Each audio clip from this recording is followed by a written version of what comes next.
Halo Sobat Toko Mobil, BMW X1. Ini generasi yang platform U11 alias U11 terbaru. Mungkin sudah ada banyak yang bahas review mendalam bagaimana, tapi hari ini Kuku pengen ajak Sobat bagaimana review mendetail. Kita akan ajak dalam kota, luar kota, bersama dengan BMW X1 S-Drive 18i. Salah satu SUV perkotaan entry level dari brand mewah BMW yang Kuku penasaran gimana persaingannya sekarang dibandingkan dengan kompetitor-kompetitor dari berbagai negara yang benar-benar sengit, benar-benar fierce competitionnya. Dan Kuku akan ceritakan ke Sobat dengan cara santai, dan kita hari ini tetap akan keluar kota. Kita ada satu destinasi yang pemandangannya bagus, asri, dan juga makanannya enak. Penasaran? Ikutin terus review kali ini.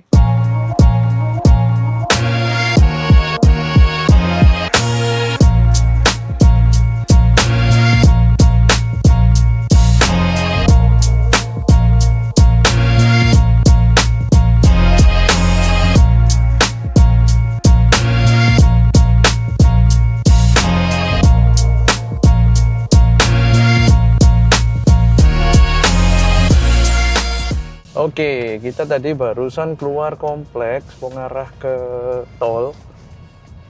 Belum apa-apa udah disapa kemacetan anak sekolah pagi-pagi ya. Oh iya, ini lupa dibuka nih. Masih dirasain gitu. Tapi nanti kalau aku kemanasan aku tutup ya. Nah, barusan kita reset value since individual. Jadi trip meternya, odometer tripnya itu aku reset supaya kita tahu nanti jarak berapa plus konsumsi BBM kita overall berapa. Itu ya, karena mobil ini mobil yang punya sisi yang kecil gitu Sobat. Nah, sekarang mumpung kita masih jalan perumahan, jadi sekilas bandingan dia ini ketika polisi tidur, pokoknya yang ayunannya besar ya, itu dia lumayan firm, tapi kalau kecil-kecil itu dia cukup halus, jadi khas seperti mobil-mobil modern. Jadi mobil-mobil modern itu menurutku, nah yang belakang keras ya, yang depan travelnya lebih banyak ya. Yang khas dari mobil modern yang mewah biasanya dari brand-brand baru gitu ya, dari negara yang baru itu, sama brand-brand Jerman itu punya karakteristik yang mirip, yaitu ayunan awalnya itu sekarang lembut banget. Jadi kalau kita di jalan rusak yang kecil-kecil itu halus banget. Tapi begitu ada ayunan yang gede, polisi tidur, kemudian naikan turunan yang cukup signifikan, itu X1 ini kayak aku lihat sih mempertahankan body control ya. Jadi spring rate-nya yang setelahnya itu agak lumayan firm gitu Sobat.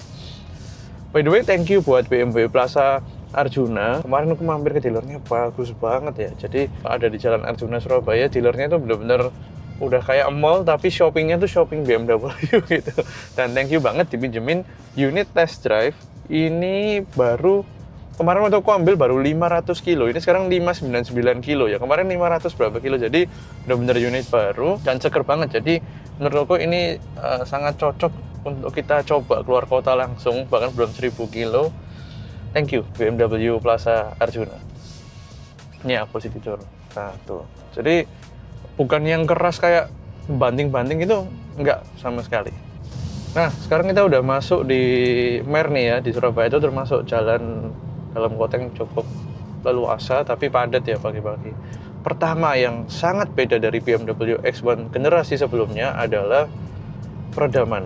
Jadi bukan Kuku bilang dia nggak dengar tire roll, nggak, tetap kita dengar suara ban. Tapi secara getaran dan tire roll itu Kuku bisa bilang berkurangnya mungkin bisa 60-70% dibanding BMW X1 yang sebelumnya. Karena di BMW X1 yang seri F itu tire roll-nya cukup parah, terus terang aja cukup parah untuk sebuah BMW. Jadi bahkan di bawah peredamannya itu menurutku di bawah beberapa SUV medium dari Jepang sekalipun gitu. Tapi di sini aduh beda, bener-bener halus. Kemudian tadi kan sudah sempat bahas bantingan ya, waktu kena polisi tidur bantingannya juga jauh lebih refine kan. Jadi mungkin salah satu aspek yang sangat diperhatikan di X1 generasi U11 ini adalah di sektor refinement dan comfort, kenyamanan.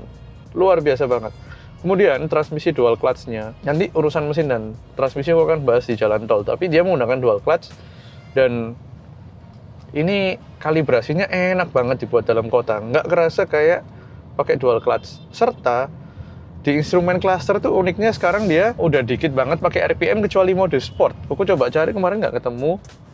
Jadi di kanan ini barnya bukan RPM lagi, tapi yang naik turun itu adalah percentage of power. Jadi kita ngerasa kayak naik Rolls Royce sebenarnya. Karena Rolls Royce itu kalau sobat tahu dia nggak punya RPM gitu. Jadi dia punyanya itu power reserve gitu.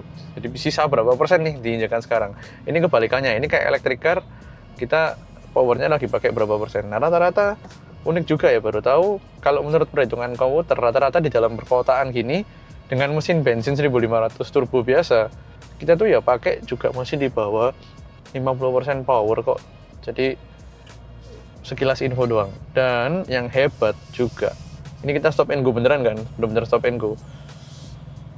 Tadi aku riset, baru lewat jalan perumahan, keluar jalan besar udah stop and go. Waktu keluar perumahan kena macet anak sekolah, 1:11,7 km per liter.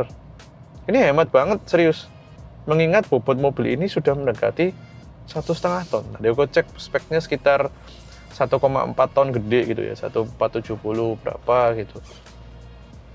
Hemat. Dan auto start stop engine-nya dia bekerjanya juga cukup agresif ya, mengingat juga akinya kan masih baru dan sistemnya cukup agresif, bahkan diimprove dari BMW yang sebelum-sebelumnya. Apa kok? Ketika kita mau berhenti, kita udah rem dari jarak jauh, waktu hampir berhenti masih menggelinding nih mobil, dia udah off mesinnya gitu. Dan sistem start stopnya jauh juga lebih refine dibanding generasi sebelumnya.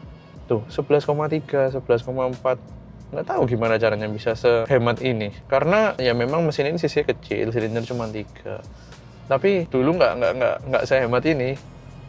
Lain nih, bener-bener hemat, serius. Kemudian di posisi stop and go, dulu itu kombinasi dual clutch dan mesin 3 silindernya itu juga getarannya cukup parah dan kerasa. Dari luar juga kerasa, bahkan banyak orang bilang ini mobil diesel gitu dipikir. Nah sekarang ketika aku tadi di luar, jauh lebih halus karena di B38 mungkin bisa dibilang, nggak tahu ya termasuk generasi 2 apa enggak ini.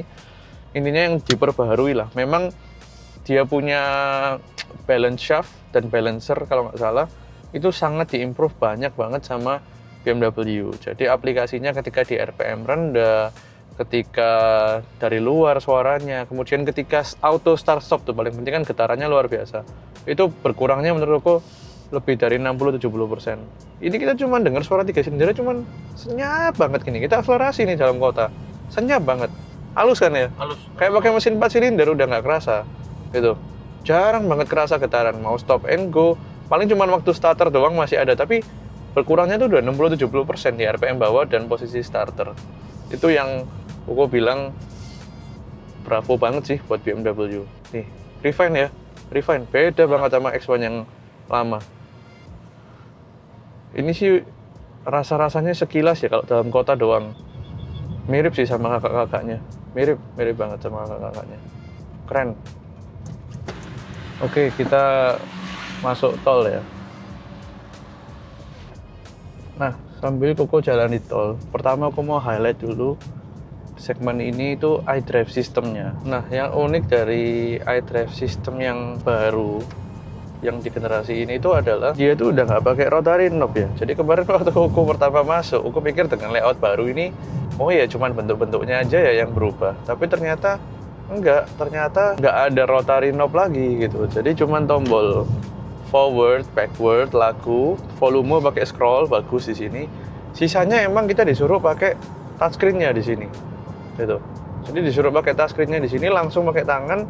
Jadi sebenarnya buat Koko yang biasa pakai BMW yang F series atau G series, G series itu cukup nggak biasa lah, karena kita tuh seneng banget sebenarnya pakai iDrive. Menurut Koko sih sweet spot sebenarnya ada di F series yang LCI terakhir atau yang G series. Kenapa? Karena ada rotary knob dan juga touchscreen gitu. Itu sih Koko jujur aja menurut Koko paling sweet spot. Tapi dengan layarnya yang besar ini sekarang, dan layarnya ini juga mendekat ya ke kita, Koko aja yang tangannya pendek aja nggak kejauhan. Jadi sebenarnya nggak ada masalah besar, cuman lebih ke arah kayak kita tuh cinta BMW salah satunya karena iDrive system itu yang dipuji-puji banget gitu dari dulu. Well, tapi nggak masalah karena user interface-nya yang baru juga jauh lebih gampang. Dan kalau nggak salah ya, yang di U11 ini sudah menggunakan sistemnya Android base kok. Makanya kalau kita lihat menu-menunya dia itu ya kayak kita pakai tablet gitu, kayak pakai tablet Android. Dan ikonnya gede banget, layarnya sih Full HD ya, Full HD bagus. Dan layarnya udah nyambung dua gini dari kiri ke kanan. Yang kanan untuk instrumen cluster informasi mobil, yang kiri untuk infotainment. Gitu. Tuh gede banget dan responnya cepet juga ya, nggak ada lemot sama sekali. Kita mau ke kemarin aku udah sempat search. Searchnya kok Jepang ya? Kayak ini loh, Cangar. Kita ke arah Cangar dulu. Saya kira onsen. Oh, tuh kan. Hot spring, bener sih hot spring. Cangar Hot Spring, start. Oke. By the way nih, bensin kita tinggal 1/4 loh, belum ngisi ya. Loh, Cukup nggak nih? Ya nanti kalau ketemu pom bensin kita isi dulu lah. Ada nggak nih turbo nih? gas. Oke, nggak ada. By the way, kuku tutup ya, teman-teman, Panas. karena agak tipis kaca filmnya. Untuk kita harus save energi juga, nggak mobilnya doang. Oke, di jalan tol gimana? Ini kita udah jalan hampir 100 km per jam ya, dan hebat. Koko kaget sama refinement-nya, terus terang Koko kaget, karena aku nggak expect dari X1 yang sebelumnya. Koko merasa, jujur untuk sebuah BMW, refinement-nya sangat kurang. Sekarang bisa sehalus ini. Ini suara angin, denger, tapi kita harus dengerin untuk denger, ngerti nggak sih? Maksudnya bukan otomatis kita langsung, wih kenceng banget, nggak. Kita harus cari, baru oh ya ada. Berarti Koko bisa bilang kalau kita nggak otomatis sadar, berarti senyap, termasuk senyap gitu. Suara ban ada, tapi Koko juga ngomong sekarang juga nggak teriak-teriak. Ini juga co-driver rally kita hari ini, sebelah kiri. Juga kita ngomong nggak perlu ngoyo ya, bahasa Jawa Timurnya nggak perlu ngoyo. Jadi refinement luar biasa, dan handling kalau kita tes Enak. kasnya, karena ini platform menggunakan Mini Cooper, jangan lupa. Jadi platform yang sama, cuman udah di refine lagi dari generasi sebelumnya. Ini platform U11 ini sebenarnya disebut kalau nggak salah ya platform UKL2. Jadi UKL2 ini platform yang digunakan untuk front wheel drive-nya BMW Group, seperti Mini, semua Mini Cooper menggunakan UKL2, kemudian BMW X1, kemudian ada 218i kalau di Indonesia yang modelnya sedan coupe ya, itu semua seri 2 sekarang, seri 2 bukan yang M2 ya, seri 2 yang daily, itu semua menggunakan UKL2. Itu jadi platform yang benar-benar udah di refine ulang sama BMW. Halus, ini halus. Feelingnya itu apa ya? Menurut aku ya, naik 2 step, bukan 1 step, 2 step dibanding X1 yang sebelumnya. Dan ini kita nggak ada ngirit-ngirit, 1/14,2. Hemat nih, hemat serius.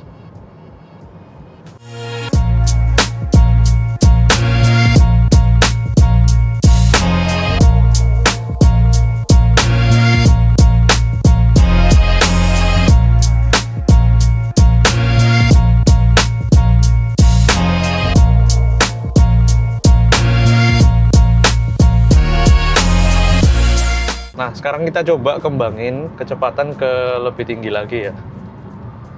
Ya, kecepatan normalnya jalan tol. Dan sekarang aspalnya udah ganti jadi beton. Dan suaranya masih tetap sangat aman. Ini sudah pada level yang menurut Koko nyaman ya buat dipakai bareng keluarga gitu. Terus pengen tahu deh dari kameramen di belakang, lumayan lega nggak sih untuk mobil SUV yang panjangnya cuma 4,5 meter nih ya? Lega sekali. Panjangnya di bawah CR-V Trail DKK, di bawah SUV medium Jepang. Lega ya, lega banget. Atap juga untuk tinggi kepalamu yang kayak jerapah, aman kan ya? Aman sekali. Aman banget gitu. Jadi Buat bule ini. nyaman loh mobil ini untuk keluarga. Menarik banget. Dan ada beberapa sistem, dia tadi bisa baca kalau mobil di depan. Berarti aku asumsikan ada ADAS untuk front auto braking, serta ada lane keeping assist ya. Lane keeping assist aku nggak tahu di BMW namanya apa. Ini kalau kita mendekat ke garis, nih kita mendekat, nah ini bergetar, dia menahan kita ke arah kanan lagi, dan ada tulisan muncul keep in lane, jadi tetap di dalam lajur gitu, untuk ngingetin kita. AC-nya juga dingin, seger banget nih AC-nya nih, aku suka. Memang BMW generasi yang G dan U itu benar-benar dingin, AC-nya lain namanya sebelum-sebelumnya, dingin banget gitu. Jadi ini kita kembangin kecepatan enak ya, dan sampai kecepatan segini kelincahannya juga masih tuh, kita mau pindah-pindah jalur. Woi. Tuh, enak, serius enak. Jadi kelincahan khas mininya itu masih kerasa di dalam balutan sebuah SUV mewah yang refinement dan kenyamanannya mau dalam kota, mau di jalan tol sudah meningkat lumayan drastis. Nah, sobat, sekarang aku mau ajak ke arah gunung. Biasanya kita ke arah Cangar tetap. Jadi tujuan kita ke arah Kota Batu. Kuku akan lewatkan jalur Cangar. Kuku juga udah 1 bulan lebih nggak lewat sini karena kemarin kita kan habis datengin tuh Japan Mobility Show. Jangan lupa scroll di video YouTube kita yang lain. Tuh ada beberapa video yang menarik banget kita dari Jepang kemarin. Dan juga ada di Hyundai Motor Studio kemarin di ini ya, Seoul di Korea Selatan. Oke, kita lanjut ketemu lagi di jalan tanjakan, jalan pegunungan. How does it feel? Gimana rasanya dengan mesin yang cuman 3 silinder 1500 cc turbo dengan transmisi dual clutch, kombinasi yang cukup unik untuk sebuah SUV. See you there.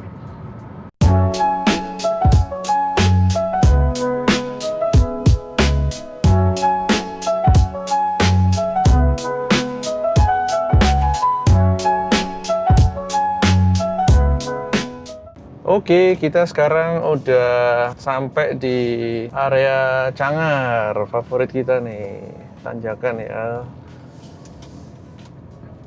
Kita masih pakai mode biasa nih, Koko nggak ngerubah ke sport ke apa. By the way, hemat banget loh. Kita sudah sampai di, ini kan udah lumayan tanjakannya, jadi udah naik lumayan banyak itu. Kita sampai masih di atas 1/12,5 km per liter. Hemat banget mobil ini. Dengan bobot segini ya, dan Koko nggak pelan sama sekali, bahkan tadi ditanjakan Koko nyelip-nyelip tuh, overtake lah istilahnya. Jadi Koko cukup impressed dengan non-electric, non-hybrid and stuff. No, just 3 silinder di SUV. Unik banget. Tapi yang Koko mau acungi jempol lagi sebelum kita habisin nih tanjakan-tanjakan yang ekstrim di Cangar, itu Koko mau apresiasi untuk kalibrasi transmisi Matic-nya. Kenapa? Cocok banget dengan tanpa RPM meter. Itu saking smooth-nya perpindahannya, aku juga nggak bisa nyadarin, oh ini pindah gigi, ini udah gigi berapa, nggak ada tulisan. Jadi mobil itu benar-benar jadi mobil yang seamless lah. Ya well, di satu sisi juga untuk para penggemar BMW yang tulen nih ya, bukan yang muda-muda, mungkin yang lebih umur di atas 20 gede, 30, 40 yang benar-benar seneng sama ngebutnya BMW, mungkin akan sedikit kehilangan, wah mana RPM-nya, wah mana giginya, nggak kelihatan perpindahannya, yang suka excitement dalam mengemudi gitu loh. Nah itu sedikit kehilangan memang dalam satu sisi. Dan ini Koko juga satu catatan untuk BMW ini adalah Koko nggak ada pedal shift. Pertama nggak ada pedal shift, tapi yang nggak kalah mengejutkan di sini, kontrol Matic-nya yang sudah menggunakan button ini sekarang udah nggak pakai joystick. Dulu joysticknya bisa kita maju mundurin untuk plus minus, sekarang nggak ada lagi. Nggak ada, cuman ada L, bener-bener PRNDL. Itu doang. Ya, itu yang Koko sedikit miss lah menurut Koko untuk sebuah BMW. Ya oke lah, nggak ada option pedal shift, minimal di sini kita bisa mainin giginya gitu. Karena come on, it's a BMW kan gitu. Well, kita move on. Ini generasi baru BMW. Nih, tanjakan tinggi pertama. Oke, kerasa giginya turun, downshift. Sama sekali tidak ada kekurangan power. Ini kita jalan 50 km per jam lebih ya tadi pas naik. Nggak ada kekurangan power sama sekali. Baru mulai kedengeran nih 3 silindernya. Tadi nggak kedengeran. Dan kalau di RPM atas, jangan salah, enak loh raungannya. Kan mesin 3 silinder itu sebenarnya V6 yang dibagi 2. Jadi raungan khas V6 yang dibagi 2 itu ada. Nih, tuh raungannya beda, khas banget. Gitu. Ini kita naik 50 km per jam ya, nggak berkurang sama sekali kok speednya. Aman banget. Tuh, aman banget. Body controlnya ini juga sangat mumpuni ya. Jadi ya kita nggak bisa bilang go-kart banget kayak Mini Cooper. No, of course no. Karena ini dirancang untuk kenyamanan. Kalau go-kart feel di sini ada di X1 ini, jadi kayak Mini Cooper, udah nggak akan jadi SUV keluarga yang nyaman dipakai sehari-hari. Nih tanjakan tinggi terus. Udah, kok nggak ada manual control ya. Kita di mode normal semua, nggak ada yang sport segala macam. di atas 50 km per jam terus, Koko injek lebih dalam, aman. Torsinya bisa menjaga momentum yang udah didapetin sebelumnya. Nah, ini di sini baru kerasa lane keeping assist-nya agak-agak narik setirnya Koko ya. Pasti yang di belakang kerasa agak mual ini. Kita lanjutin nanti yang ke lebih ekstrim ya, yang udah tengah-tengah hutan kayak biasanya. Sementara ini impresi luar biasa, nggak ada masalah sama sekali. Koko masih terkesan dengan 1500 cc-nya yang 3 silinder bos, turbo, 3 silinder, bodi hampir 1,5 ton, tapi nggak masalah sama sekali. Cakep. Nah, ini kita masuk di yang tanjakan lumayan tertinggi dan ada belokan. Oh, traction control nyala, bos. Front wheel drive ya. Koko lupa ingetin ini front wheel drive. Kita berhenti di tengah-tengah, posisi safe, kita nyalakan hazard. Koko akan start dari D biasa. Koko nggak rubah setting apapun, AC semua nyala dingin ya, 19 derajat. Nah, tuh, getarannya kerasa ya. Kenapa? Karena dual clutch-nya berusaha engage dengan RPM yang pas supaya kita bisa nanjak, dan juga masih ngatur traction control nih. Kita coba ya, ini tinggi banget ya. Nah tuh, remnya bantu traction controlnya, ini geter ya. Powernya hampir 80%. Nah setelah start enteng. Jadi start pakai dual clutch, front wheel drive di tengah tanjakan gimana kok? Aman tuh, nggak ada masalah. Nah ini masuk gigi 2, gigi 3 ya, kerasa udah beda gigi. Cakep.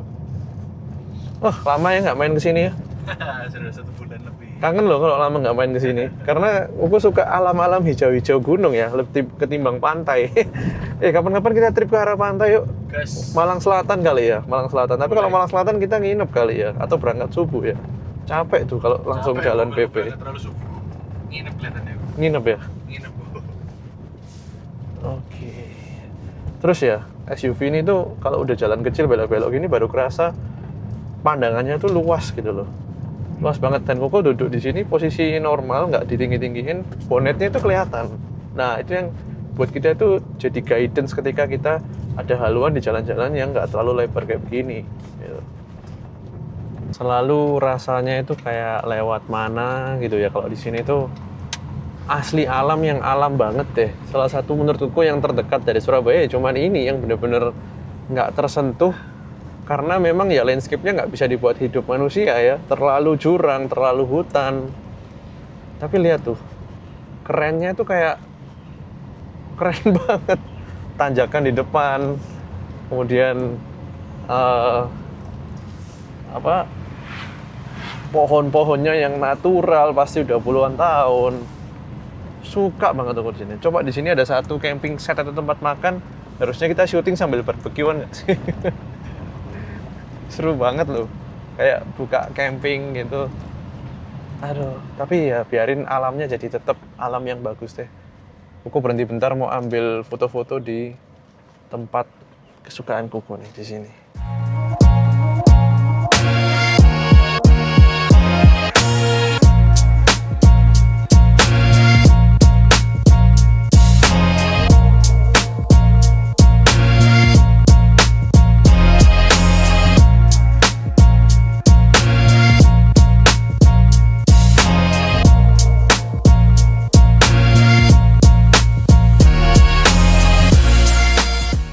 Oke, kita ini udah sampai di daerah Coban Rondo. Ini adalah daerah benar-benar alamnya di puncak batu ya, udah keluar dari kotanya bahkan. Nah, sobat, yang impresif banget, kita ini berada di tanjakan tinggi. Tadi kita berangkat dari Surabaya yang bisa dibilang hampir 0 meter di atas permukaan laut ya. Itu sampai di sini masih 1/11 km per liter. Bayangin coba, dengan 1500 turbo SUV. Kenapa? Karena aku pernah melakukan pengetesan lain dengan format SUV 1500 turbo. Itu sampai di daerah sini tuh konsumsinya cuma 7 km per literan kurang lebih. Jadi bisa dibayangin nggak sih sehemat apa, seefisien apa BMW X1 ini dalam mengolah BBM yang diminum. Dan kita kelihatan di sini alamnya benar-benar luar biasa bagusnya ya. Benar-benar bagus banget. Dan ini di Maps persis setengah 12 siang kita akan sampai 4 menit lagi, 1 kilo kita masuk. Nah, Coban Rondo ini terkenal ada air terjunnya, Aku nggak tahu kelihatan apa enggak di kanan retreat ini, dan kita akan lunch di situ karena aku lagi pengen cari view yang hijau-hijau. Maklum, baru pulang dari Jepang pengen cari yang dingin-dingin gitu. Jadi kemarin di Jepang kan kita memasuki autumn tuh, musim gugur, suhu kan udah di bawah 20 derajat. Nah, kita di sini ya tadi 21 di atas sana. Hari ini nggak terlalu dingin-dingin banget ya. Ini sih kebaca di tempat aku masih 24 di sini. Ya sedikit mendekati lah ya, timbang di Surabaya 29,32 ini meskipun mendung. Ini udah deket nih. Habis ini Koko akan walk around mobilnya. Koko akan ceritain mendetail mengelilingi mobil ini setelah kita parkir. Oke, finally kita sampai di Kanana Retreat nih. Lihat, sebelum mobilnya Koko mau ngajak beberapa detik. Indah banget ya. Jadi ini benar-benar berada di tengah hutan daerahnya Coban Rondo, dijadikan retreat. Istilah baru ya retreat ya. Kalau kita biasanya ngertinya resort kali ya. Oke, nah ini mobilnya aku pengen ceritain keliling. Jadi BMW X1 terbaru ini dimensinya sedikit melar, cuman di bawah 10 cm kok melar panjangnya. Jadi panjangnya itu persis di 4.500 mm alias persis 4,5 meter. Kalau dia dulu sedikit lebih gede daripada HR-V, sekarang menurut aku lebih cocok disebut sedikit lebih kecil dibanding Honda CR-V gitu, karena dia melar. Jadi dulu dimensinya memang di antara HR-V dan CR-V sampai hari ini juga, tapi dia makin mendekati sebuah medium SUV dari brand-brand Jepang gitu. Dan lebarnya dia juga sekitar 1,8 meter. Mobil tuh hari ini makin melar terus ya sobat. Jadi makin melar, tapi aku rasa dimensinya dia dengan feeling mengemudinya ketika kita di dalam nggak kerasa gede-gede banget, sehingga SUV BMW ini benar-benar cocok buat perkotaan. Dari segi desain, di fasianya, tampak depan itu benar-benar, coba kita buka kuncinya. Nah, kalau kita buka, itu benar-benar lampunya nyala, dan aku sukanya ada keyless access yang bukan cuma comfort access normalnya BMW yang lama, tapi dari jauh itu kita mendekat jarak 3 meter dia udah nyala dan menyapa kita. Keren banget. Terus grillnya ini juga modelnya benar-benar khas BMW tapi yang modern, jadi kayak ada dual tone lah ya istilahnya, kayak ada dual tone-nya. Dia udah nggak menggunakan fog lamp juga, jadi benar-benar jadi satu di headlamp-nya semua. Bentuknya ini kayak X1 tapi versi lebih modern, versi lebih transformernya lah gitulah istilahnya.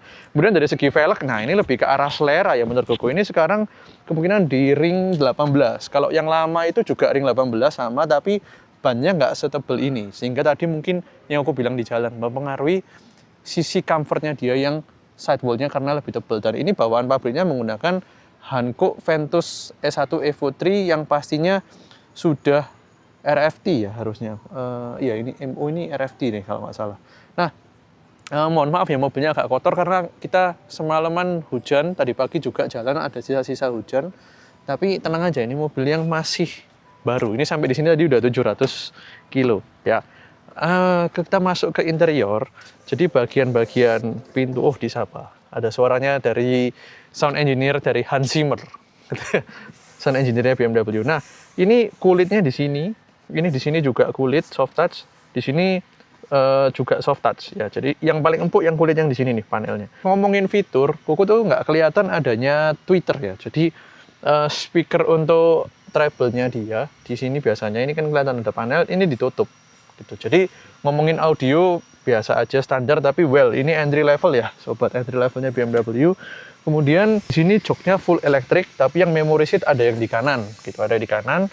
Kemudian ini tadi aku sempat bilang nih, jadi layarnya sekarang udah menjadi satu paket dan ada profiling yang nyetir siapa kita bisa pilih. Nah itu settingan semua akan tersave di settingan profil kita. Ini kayak udah disiapin nih, Koko mobil gitu. Thank you banget untuk BMW Plaza Arjuna.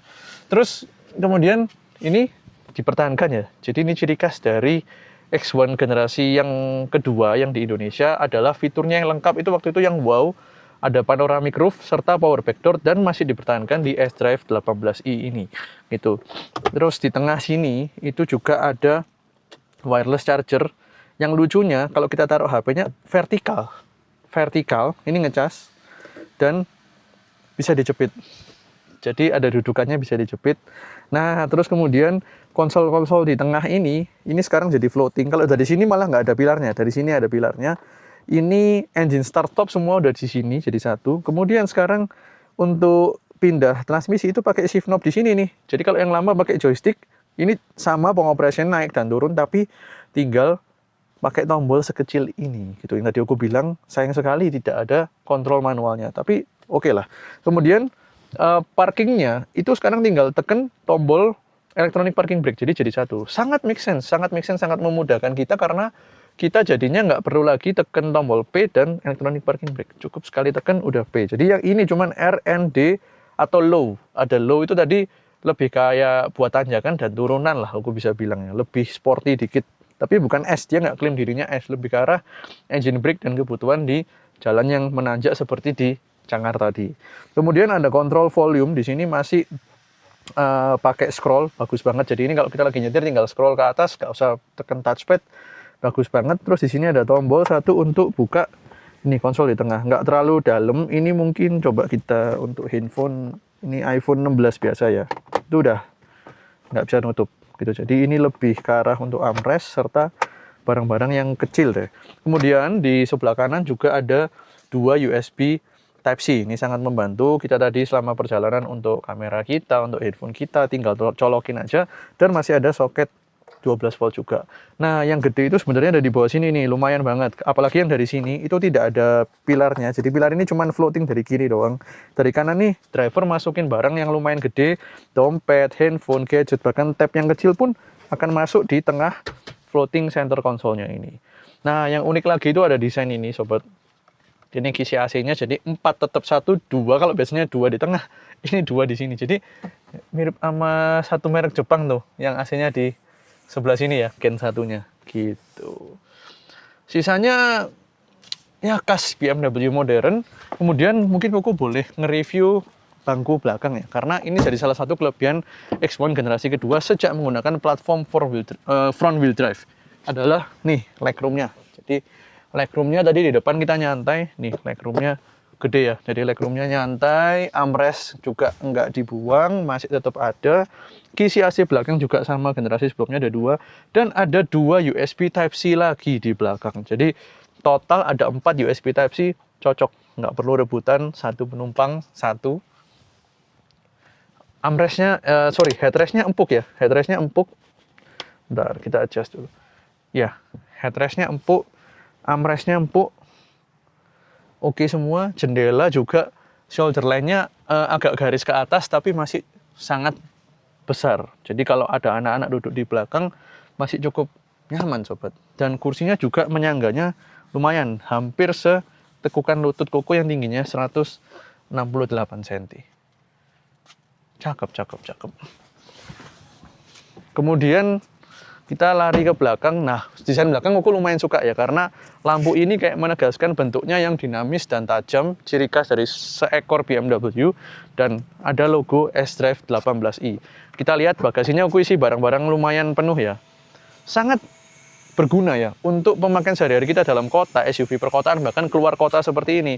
Nih double bag, ini anggap aja double bag ya, ada 2, 1, 2, 3. 3 dan masih bisa taruh sandal, taruh sepatu, dan kasnya UKL platform. Di bawah itu ada, ini mungkin kalau aku bilang bisa sampai 100 liter lebih ya storage di bawah. Gede banget, jadi double bag kalian kalau nggak terlalu tebal nih, contohnya kayak begini ya, punya Koko nih. Ini bisa tertutup dengan rapat, nggak perlu ditekan. Bayangin ya, Koko demonstrasiin dalamnya tuh setebal double bag yang ada isinya. Dan ini bisa nyimpen 4 double bag di bawah lantai bagasi utamanya, bayangin coba.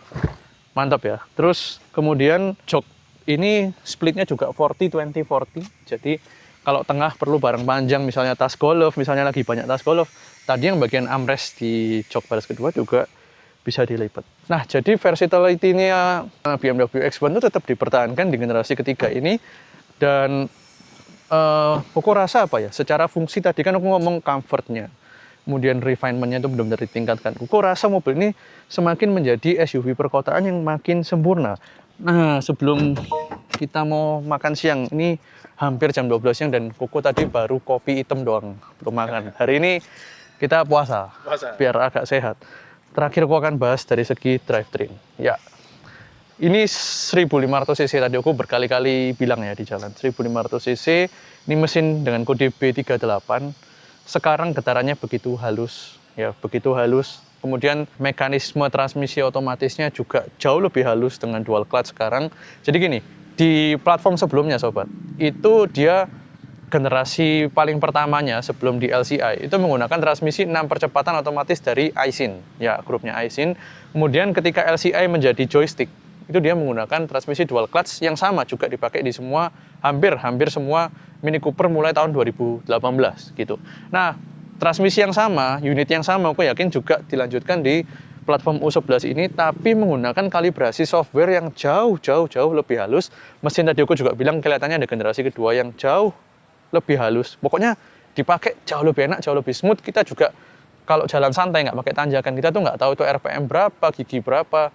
Bagus buat kita yang memang pengen nyetir mobil ini buat daily, nggak mau kepikiran, nggak mau bingung liatin gigi berapa, RPM berapa. Yang penting kita jalan, konsumsi BBM juga hemat, dan sampai di tanjakan setinggi ini, dia tadi masih bisa menorehkan 1:11 konsumsi BBM-nya, 11 km per liter, di mana itu sangat wow banget. Nah, kalau kita lihat dari platform di bagian depan nih, ya ini jelas platform UGL, karena kalau kita buka Mini Cooper, itu juga ada tulang di bagian sini bentuknya seperti U.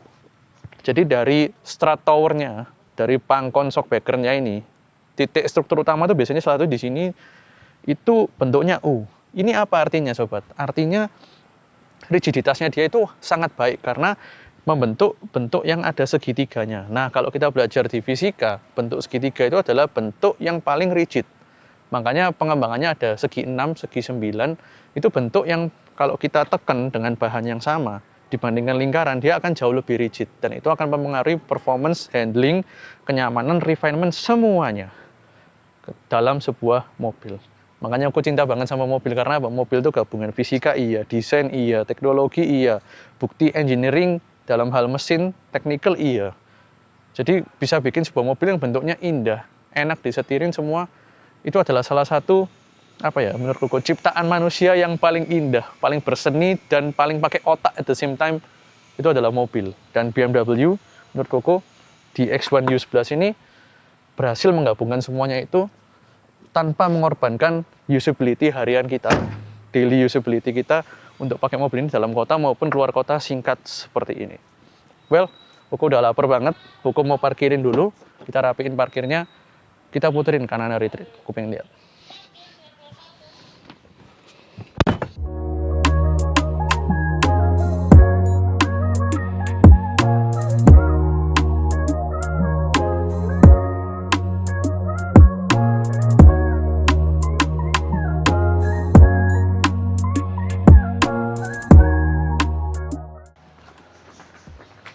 Ada sekitar berapa kamarnya, Mbak? Kami itu 39 kamar. 39 ya. 39 kamar terdiri dari 4 tipe kamar. Oh, ada 4 tipe. 4 tipe kamar. Iya. Ini kita sebelum makan kita mau ngiming-ngimingi teman-teman dulu kamarnya ini. Karena hari ini Koko nggak sempet nginep, harus langsung balik Surabaya. Gitu. Rame ya, lagi terkenal ini ya karena. Kalau weekend itu mesti full kan? Oh, weekend full ya. Kalau untuk weekdays di atas 15 kamar.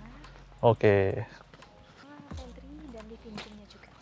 Next time mau nginep sini dilarang nggak Mbak saya, Mbak? Boleh ya nginep ya, Mbak? Boleh sekali. View-nya bagus loh. View-nya Gas kok, bagus. sini aku. Ini teman-teman Jawa Timur atau bahkan di luar Jawa Timur boleh banget mampir ke sini. Rekomen. Tempatnya soalnya luas, jadi kita kerasa bener-bener kayak di alam gitu ya Mbak ya. Sejuk juga. Sejuk juga. Ini kalau pagi dingin ya Mbak ya? Kalau pagi dingin, terus misal hujan, turun hujan gitu, setelahnya ada kabutnya juga. Oh, kabut juga. Iya. Ada yang boleh dilihat roomnya Mbak dalamnya? Saya showroomkan yang tipe balkoni ya. Oke. Asik loh, nih lihat coba. Ini yang tipe suite ya, yang ngadep-ngadep ke cliff ini ya. Kalau untuk suite room-nya ada 6 unit. Mm-mm. Kalau yang sebelah sana Heeh. itu yang tipe family. Jadi yang family itu 1 unit ada 2 kamar. Oh, 2 kamar. Iya. Asik ya. Gue tuh suka yang kayak gini. Kalau yang langsung satu building kayak hotel nggak resort tuh ya udah banyak lah. Meskipun mewah juga suka sih. Cuman yang alam-alam hijau gini lebih suka lagi gitu. Asik bener. Oh ya. Jadi resort tapi modern ya interiornya ya. Oh iya, pas sepatu nih kita. Boleh? Oh, boleh. Oke. Oke, jadi ini langsung room. View-nya hijau-hijau. Enak kok. Langsung belakangnya ini. Iya, enak ya. Ini bisa naik, Mbak. Bisa, itu mezanin. Jadi Oh, ada tempat mesa duduk. Enak, Bu. tempat santai-santai. Mau naik? Nanti kalau naik di real saja. Oh, gitu. Jangan sampai tidur. Kalau ini drinking waternya kami menggunakan RO, jadi bisa langsung dikonsumsi. Oh, iya iya Jadi iya. belum ada yang mineral yang butuh. Berarti kayak di Singapura tuh, Mbak. Saya di Indonesia belum pernah dapat yang gini nih. Oh, ya ini bagus juga. Jangan dinyalain kok, jangan dinyalain kok. Jangan, jangan. Jangan. Oke, oke. Sudah terdapat setrika, kemudian hair dryer juga. Oke. Ini kalau teman-teman yang nonton mau cek rate-nya, telepon atau gimana, Mbak? Nanti bisa langsung WhatsApp saja kan. Oh, WhatsApp ke Kanana langsung ya. Oke, oke. Kok, yune kok. Boleh lanjut makan nggak? Saya lapar nih. Boleh. Lanjut makan ya. Ayo. Makan. Restonya namanya apa, Pak? Untuk restonya di Rasa Maya Restoran. Rasa Maya Restoran. Nah, penasaran nih. Nanti kita order menunya. Nanti tolong dikasih yang rekomen ya, Mbak ya. Sini. Yuk, lanjut. Sip. Ini Rasa Maya ini ya? Iya. Oh, ya. Oh, asik ya. Jadi view-nya di tengah-tengah room tadi, terus hijau-hijau kelihatan, cliff-nya juga masih kelihatan. Areanya berarti di indoor sini ya? Atau ada luar? Ada indoor, Ha-ha. yang satu kalau yang sebelah sana juga indoor, ada semi outdoornya juga. Boleh lihat ya? Boleh, saya bantu. Oh iya, asik. Ini berarti kalau yang nginep breakfast juga di area sini? Benar, untuk breakfastnya di area sini. Oke, oke, oke. Yang indoor ini lebih luas Kak. Iya, iya. Kalau yang outdoor di... Outdoornya sebelah sana, jadi semi outdoor bisa smoking, tapi di area sana bisa.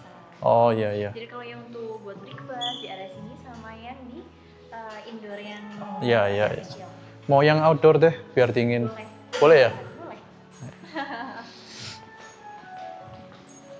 Saya lihat ini juga. Ya.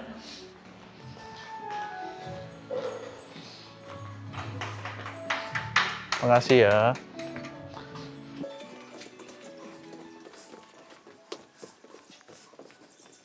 Mana ya? Sinilah. Bu. Baik, ini mau ditunggu sebentar. Keren banget. Jadi ini konsep resort yang bener-bener apa ya, kayak nggak setengah-setengah menurutku. Jadi rapinya kerasa, mewahnya kerasa, tapi alamnya juga kerasa. Nah, kombinasi tiga ini biasanya menurutku di Jawa Timur sulit. Kalau alamnya bagus biasanya sorry ya, kurang profesional. Ini pelayanan profesional, lobbynya, arsitekturnya semua profesional banget. Kamarnya juga modern dan aku rasa sempat ngecek-ngecek harganya termasuk sangat oke. Untuk apa yang kita dapetin tuh sangat nggak overprice sama sekali gitu.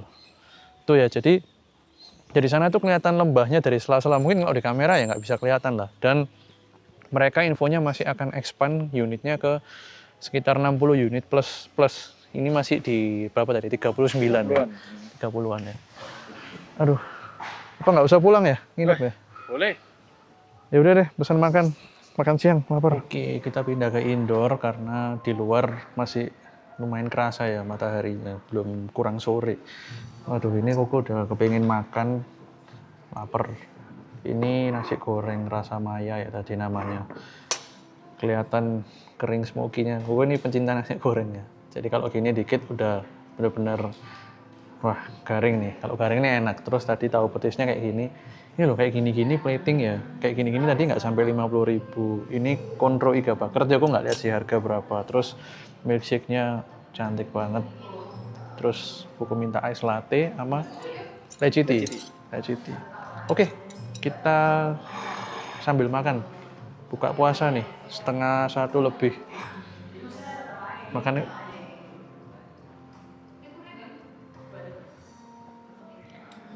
Gas. Sesuai dugaan. Mana? Nasi goreng proper. Jadi teman-teman ya, kalau mau mampir ke Kanana, aku sempet tertarik tuh kelihatan di Instagram. ternyata nggak harus nginep juga gitu loh. Kita enjoy makan di sini, mampir juga oke banget karena kita sudah bisa menikmati suasananya. Jadi nggak harus kayak kita sediain sehari kosong full gitu, nggak juga.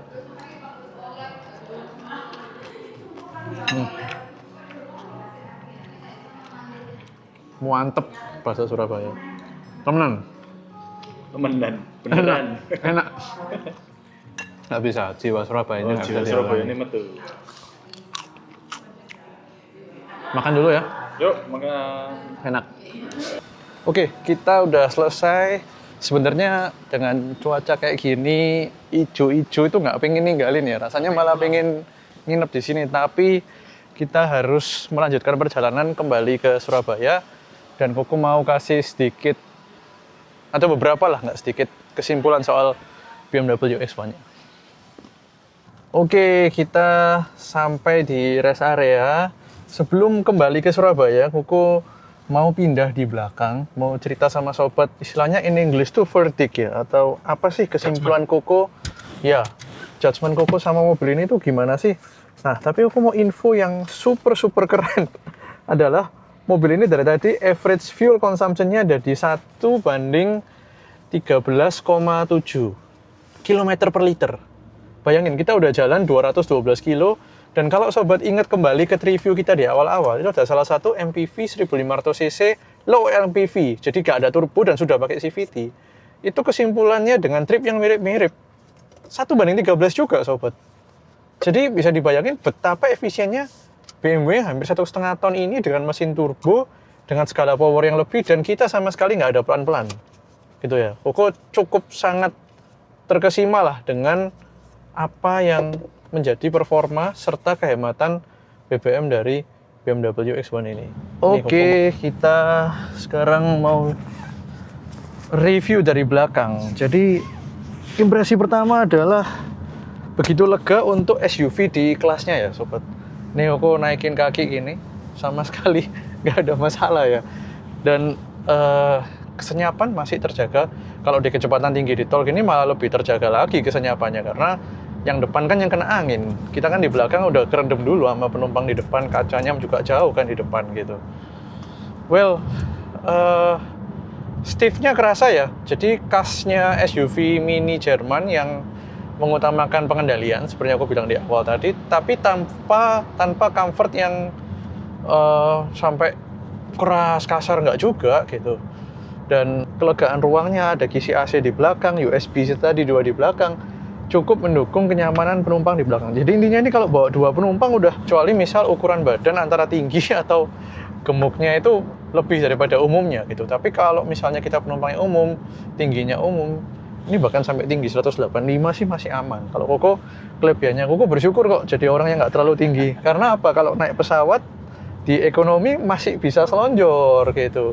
Kalau naik mobil yang medium atau small SUV gini masih bisa lipat kaki gini gitu. Jadi enak gitu, ada enaknya gitu. Terakhir ditambah dengan panoramic roof-nya ini jadi makin kerasa lega ya, kerasa lega. Dan sebenarnya mobil ini untuk kita daily disupirin masih sangat oke.